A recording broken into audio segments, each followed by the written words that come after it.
My dear student, তোমরা thumbnail দেখেই বুঝেছো যে আজ তোমাদের সঙ্গে আমি কি আলোচনা করতে চলেছি। দেখো, ভারতের সবচেয়ে বড় চাকরির পরীক্ষা ইউপিএসসি। এই ইউপিএসসি সম্পর্কে যদি তোমার জানার ইচ্ছা থাকে বা তুমি ইউপিএসসি, আইপিএস, আইএএস এইরকম লেভেলে 24টা লেভেলের জন্য যদি তুমি প্রস্তুতি নিয়ে থাকতে চাও না, তবে তুমি গ্রাজুয়েশন পাস হও, মাধ্যমিক পাস হও, তোমার না এই বিষয়ে জানা খুব দরকার। কারণ প্রথম থেকে জানলেই না তুমি পরীক্ষার জন্য প্রস্তুতিটা ভালো নিতে পারবে। তাই আমি ইউপিএসসি সম্পর্কে তোমাদের আজ বহু তথ্য দেবো। দেখতে থাকো কি কি তথ্য দেই, আজ দেখতে থাকো কি কি তথ্য দেই। দেখো, আলোচনা করব বাংলায়, ইউপিএসসি এক্সাম বেঙ্গলি, বাংলায় আলোচনা করব সম্পূর্ণ বিষয়। আর বাংলায় দেওয়া যায় পরীক্ষা। দেখো, বাঙালির ছেলে মেয়ে ওয়েস্ট বেঙ্গল হয়ে তুমি যদি আইপিএস আইএএস অফিসার হতে চাও তাহলে তোমার পুরো বিষয়টা জানা দরকার। আর তুমি জানতে চাইলে অবশ্যই ভিডিওটির পুরোটা দেখো, ইউপিএসসি সম্পর্কে তোমার ধারণা পুরো ক্লিয়ার হয়ে যাবে। তারপরে দেখবে আইএস এর ভিডিও দেবো, আইপিএস এর ভিডিও দেবো, প্রত্যেকটা 24টা ক্যাটাগরির 24টা আলাদা রকমের ভিডিও দেবো। প্রস্তুতির জন্য সব রকমের ব্যবস্থা দেবো। তাছাড়া এর পরের ভিডিওই আপলোড করব ইউপিএসসি সিলেবাস। অতএব ভিডিওতে থাকতে হলে অবশ্যই পুরো ভিডিও দেখবে আর সাবস্ক্রাইব করে রাখবে। দেখো, প্রথম দেখো, সিভিল সার্ভিস চাকরি, IPS Indian police service, is Indian administrative service, IRS international revenue service, এগুলো যদি এরকম দেখো এরকম 24 রকমের উচ্চপদস্থ চাকরি পেতে চাও তাহলে আপনাকে ইউপিএসসি পরীক্ষায় অবশ্যই পাশ করতে হবে। তাহলে কি কোন পরীক্ষায় পাশ করতে হবে তোমাদের জানো তো? ইউপিএসসি পরীক্ষায় পাশ করতে হবে যদি এই রকম 24টা পোস্টে চাকরি পেতে চাও। আর ইউপিএসসি আজ জানাবো, যে বিষয়গুলো জানাবো সেগুলো হলো ইউপিএসসি পরীক্ষা কি, ইউপিএসসি কি, ইউপিএসসির ফুল ফর্ম কি, ইউপিএসসি। দেখো, আজকে কি জানাবো একটু ভালোভাবে দেখো। ইউপিএসসি পরীক্ষাটা কি দিলে কি হবে, কিভাবে দেবো, কেমন হবে, ইউপিএসসি কি মানে ইউপিএসসি জিনিসটা কি। 3 নম্বর জানাও ইউপিএসসির ফুল ফর্ম কি, ইউপিএসসি এক্সামের যোগ্যতা কি লাগে, যোগ্যতা কি কি যোগ্যতা থাকলে ইউপিএসসি পরীক্ষার শিক্ষাগত যোগ্যতা কি কি লাগবে তাও জানাবো তোমাদের আমি। ইউপিএসসি পরীক্ষার বয়স সীমা কত বয়স হলে তুমি দিতে পারবে, কবার দিতে পারবে, কিভাবে দিতে পারবে সব জানাবো। ইউপিএসসি পরীক্ষার পূর্ণ মান কত, মানে কোন পরীক্ষায় কত নম্বরে প্রশ্ন আসে, কি আসে সেগুলো জানাবো। ইউপিএসসি পরীক্ষা দিতে গেলে কি কি করতে হবে তা জানাবো। ইউপিএসসির কাজ কি তা জানাবো। ইউপিএসসি পরীক্ষার ধাপ জানাবো। ইউপিএসসি পরীক্ষার কটা ধাপ হয় তা জানাবো। ইউপিএসসি পরীক্ষার প্রিলিমিনারির বিষয়ে জানাবো। ইউপিএসসি পরীক্ষার মেইন পরীক্ষার বিষয়ে জানাবো। ইউপিএসসি পরীক্ষা কি এটা সম্পর্কে জানাবো। ইউপিএসসি পরীক্ষা কোথায় হয়, ইউপিএসসি পরীক্ষা কোথায় হয়, তোমাকে কিভাবে পরীক্ষা নিতে হবে আর কোথায় গিয়ে তুমি পরীক্ষা দেবে তাও তোমাদের জানাবো। ইউপিএসসি 9টি পেপার, মোট 9টি পেপার হয়, সেগুলি কি কি সেগুলোও জানাবো। ইউপিএসসি দেখো, তাহলে এতগুলো তথ্য আজ একটা ভিডিওতে জানাবো। অতএব ভিডিওটি স্কিপ করবে না, পুরো দেখবে, তোমার ইউপিএসসি সম্পর্কে ধারণা ক্লিয়ার হয়ে যাবে আর তুমি প্রস্তুতি নিতে গেলে না অনেকটা সুবিধা হবে। অতএব তুমি ভিডিওটি স্কিপ করবে না। দেখো, প্রথম হচ্ছে ইউপিএসসি কথাটি সম্পূর্ণ নাম ইউনিয়ন পাবলিক সার্ভিস কমিশন। ইউপিএসসির সম্পূর্ণ নাম কি? Union Public Service Commission. ইউপিএসসির ইউপিএসসি দেখো বিভাগের কাজ করে হচ্ছে রিক্রুটমেন্ট এজেন্সি তত্ত্বাবধানে। তাহলে রিক্রুটমেন্ট মানে এরা কি করে, বড় বড় অফিসার নিয়োগ করে, ভারতের সবচেয়ে বড় অফিসার। প্রতি বছর নির্দিষ্ট সময় ইউপিএসসির ফর্ম ফিল আপ করা হয়। তাহলে একটা বছরে প্রতি বছর এই ফর্ম ফিল আপ হয়। তুমি যদি পরীক্ষা দিতে চাও তাহলে ফর্মটা ফিল আপ করে ফেলবে। যোগ্যতা কি দরকার সব বলবো। প্রতি বছর নির্দিষ্ট সময় ইউপিএসসি পরীক্ষা হয় এবং নির্দিষ্ট টাইমে এক্সাম হয়ে থাকে। ইউপিএসসি হেডকোয়ার্টার হচ্ছে দিল্লিতে। ইউপিএসসির হেডকোয়ার্টার কোথায় রয়েছে তোমাদের বললাম, দিল্লিতে। ইউপিএসসি কি দেখো, ইউপিএসসি হচ্ছে পাবলিক সার্ভিস কমিশনের সংক্ষিপ্ত রূপ হলো ইউপিএসসি, পাবলিক সার্ভিস কমিশন। এটি একটি কেন্দ্রীয় সংস্থা, পরীক্ষা পরিচালনা করে। তাহলে ইউপিএসসি পরীক্ষা, সিভিল সার্ভিস পরীক্ষাটি ইউপিএসসি সংস্থা দ্বারাই পরিচালিত হয়। তাহলে আমাদের দেশের সবচেয়ে বড় অফিসার সিভিল সার্ভিস, তাহলে সেটা কি ইউপিএসসি দ্বারা পরিচালিত হয়। ইউপিএসসির যোগ্যতা দেখো, একমাত্র ভারতীয়রাই এই পরীক্ষা বসতে পারে। আমাদের যে ইউপিএসসি মানে ভারতের, সেটা হচ্ছে ভারতীয়রাই বসতে পারে। ইউপিএসসি পরীক্ষার শিক্ষাগত যোগ্যতা কি? সরকারি বিশ্ববিদ্যালয় থেকে গ্রাজুয়েশন পাস করা দরকার, গ্রাজুয়েশন পাস করা ডিগ্রি দরকার। তাহলে গ্রাজুয়েশন তোমার কত নাম্বার কোনো ব্যাপার নেই, যে কোনো কলেজ থেকে arts, science, commerce, honours pass, যা ইচ্ছা হলে তোমার গ্রাজুয়েশন যোগ্যতা থাকলেই তুমি ইউপিএসসি পরীক্ষার যোগ্যতা বসে বলো। অথবা ফাইনাল ইয়ারের রেজাল্টের জন্য অপেক্ষারত ক্যান্ডিডেটও পৌঁছে। তাহলে ফাইনাল পরীক্ষা দিয়েছে, রেজাল্ট বেরোয়নি, সে সমস্ত পরীক্ষার্থীরাও কি করতে পারে, ইউপিএসসি পরীক্ষা দিতে পারে। ইউসি পরীক্ষার সময়সীমা দেখো, জেনারেলে বয়সের সীমা হচ্ছে 21 থেকে 32 বছর। যারা যারা জেনারেল রয়েছে তারা কত বছর? 21 থেকে 32 বছর অবধি দিতে পারে, 6 বার পরীক্ষা দিতে পারে। দেখো 21 থেকে 32 বছর হচ্ছে 11 বছর, তাহলে এই 11 বছরের মধ্যে মাত্র 6 বার সে ইউপিএসসিতে বসতে পারে, তাহলে জেনারেলদের 6 বারের বেশি বসা যায় না। বয়স হচ্ছে 21 থেকে। দেখো ওবিসি, ওবিসি হচ্ছে সময়সীমা হচ্ছে 21 থেকে 35 বছর, বসতে পারে হচ্ছে 9 বার। 21 থেকে 35 হচ্ছে জানো তোমরা 16 বছর, 16 বছরের মধ্যে মাত্র 9 বার এই পরীক্ষায় কারা? ওবিসিরা বসতে পারে।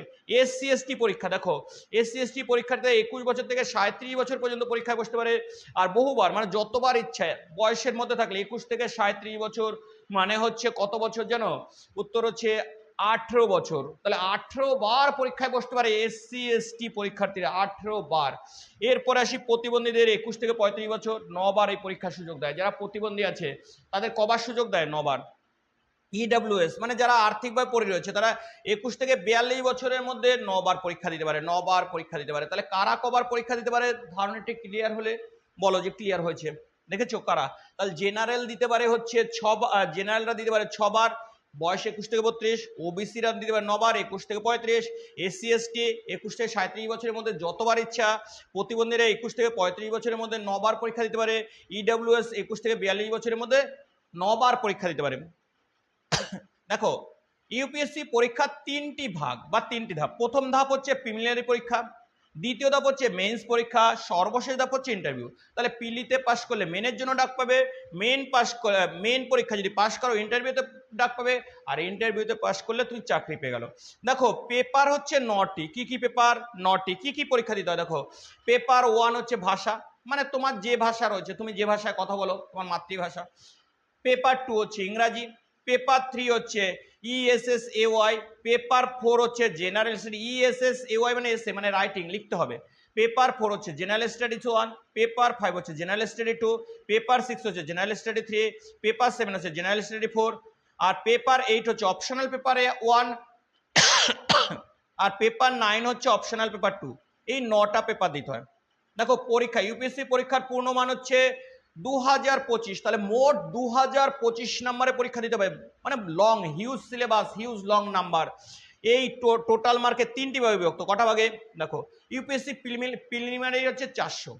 প্রিলিমিনারি পরীক্ষা প্রথমটি হলো জেনারেল স্টাডি পেপার 1। তাহলে প্রিলিমিনারি পরীক্ষার প্রথম ধাপ কি? পেপার 1, যেখানে 100টি বহুকল্প ভিত্তিক প্রশ্ন থাকে, মানে এমসিকিউ। 100টি এমসিকিউ থাকে, তাই প্রত্যেকটা নাম্বার 2 থাকে। তাহলে জেনারেল স্টাডি 1, দেখো প্রিলিমিনারিতে 2টো পার্ট থাকে, general study 1, general study 2।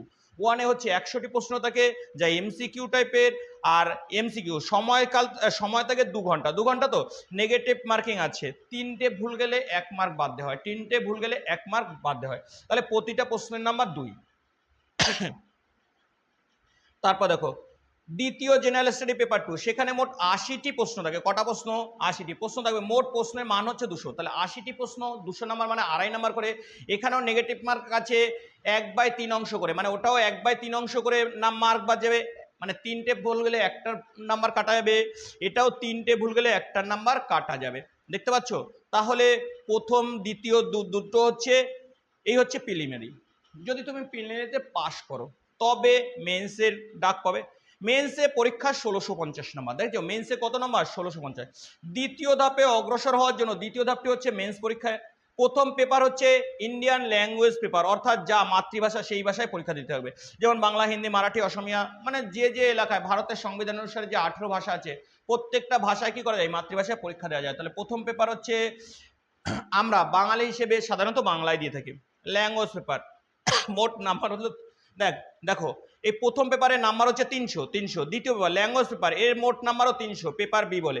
English পেপারে এখানে মোট নাম্বার 300, সময় 3 ঘন্টা। তাহলে প্রথমটা এটারও 3 ঘন্টা সময়, 300 নাম্বার লেখা হয়নি। হ্যাঁ, এবার দেখো পেপার 1, 3 নম্বর হচ্ছে পেপার 1 ইজি রাইটিং, মোট নাম্বার হচ্ছে 250। এখানে রাইটিং, ইংলিশে রাইটিং লিখতে হয়, মোট নাম্বার হচ্ছে 250, হচ্ছে সময় 3 ঘন্টা।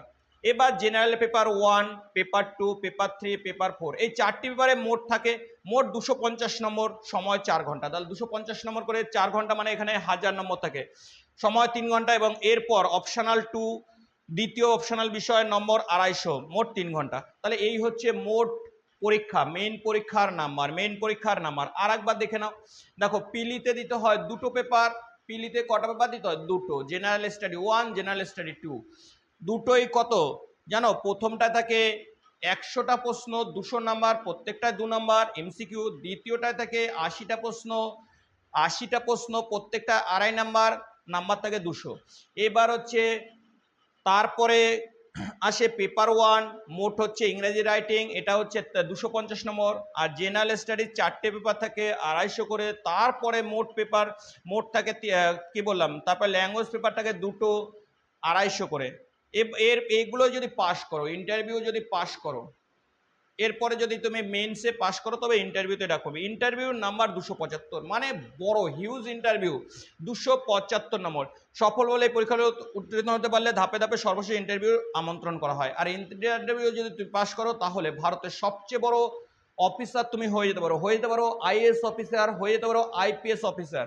এগুলি যদি তুমি হতে চাও অবশ্যই আজ থেকে প্রস্তুতি শুরু করে দাও। আর বহু কোচিং সেন্টার আছে যেখান থেকে তুমি স্টাডি মেটেরিয়াল পেতে পারো, অথবা মার্কেটে বইয়ের অভাব নেই বর্তমানে, অথবা অনলাইনেও বহু ক্লাস আছে যেখান থেকে তুমি নিজে প্রস্তুতি নিলেও পাওয়া যায়। নিজে প্রস্তুতি নিলে কিভাবে ইউপিএসসি চাকরি পাওয়া যায় তা তোমাদের আমি জানাবো এই একের পর এক ভিডিওতে। ইউপিএসসি পরীক্ষা দিলে কি করতে হবে জানো কি? প্রথমে ইউপিএসসি অফিসিয়াল ওয়েবসাইটে অনলাইনে আবেদন করতে হবে। তাহলে আবেদন করতে হবে, গ্রাজুয়েশন পাস হলে তুমি ইউপিএসসি পরীক্ষার জন্য আবেদন করতে হবে। ইউপিএসসি পরীক্ষা কোথায় হয় দেখো, ইউপিএসসি পরীক্ষায় ভারতের বিভিন্ন রাজ্যে প্রধান শহরগুলিতে হয়ে থাকে। প্রিলিমিনারি পরীক্ষা এবং মেন্স পরীক্ষার জন্য আলাদা শহর নির্বাচন করা হয়। তাহলে তুমি পিলি যে শহরে দেবে সেই শহরে কিন্তু তোমার মেন্স পরীক্ষা হবে না। তাহলে ভারতের যে বড় বড় শহর সেগুলো চুজ করতে হয়, তোমার ফর্ম ফিল আপের সময় চুজ করার অপশান দেয়, সেখান থেকে তোমাকে চুজ করতে হবে যে কোথায় তুমি পিলি দেবে কোথায় মেন দেবে। এক শহরে কিন্তু পিলি মেন পরীক্ষা হয় না। এরপরে হচ্ছে ইউপিএসসির কাজ কি দেখো, ইউপিএসসির কাজ, UPSC all India service centre বলছে অল ইন্ডিয়া সার্ভিস এবং পাবলিক সার্ভিসের জন্য পরীক্ষা নির্বাচন করে। তাহলে ইউপিএসসি কি করে? All India service, centre service এবং পাবলিক সার্ভিসের জন্য পরীক্ষা নির্বাচন করে। রাজ্যপালের অনুমোদন এবং ভারতের রাষ্ট্রপতির অনুমতি দ্বারা রাজ্যের স্বার্থ রক্ষার জন্য কাজ করে। এই হচ্ছে আজকের ইউপিএসসির সমস্ত তথ্য বলার চেষ্টা করলাম। পরবর্তী ভিডিওতেই চলে আসবে ইউপিএসসির পুরো সিলেবাস, তারপরে আইএএস হতে গেলে কি করা যায়, তারপরের ভিডিও আসবে আইপিএস হতে গেলে কি করা যায়, সিলেবাস তো পরের ভিডিওতেই পেয়ে যাবে। এভাবে তোমাকে সব ভারতের যত রকমের চাকরি আছে সব সম্পর্কে জানাবো আর সঠিক প্রস্তুতি দেবো এই সেন্টারে। অতএব তুমি যদি চ্যানেলে নতুন হয়ে থাকো, সমগ্র বিজ্ঞপ্তি পেতে চাও তাহলে অবশ্যই সাবস্ক্রাইব করে রাখো।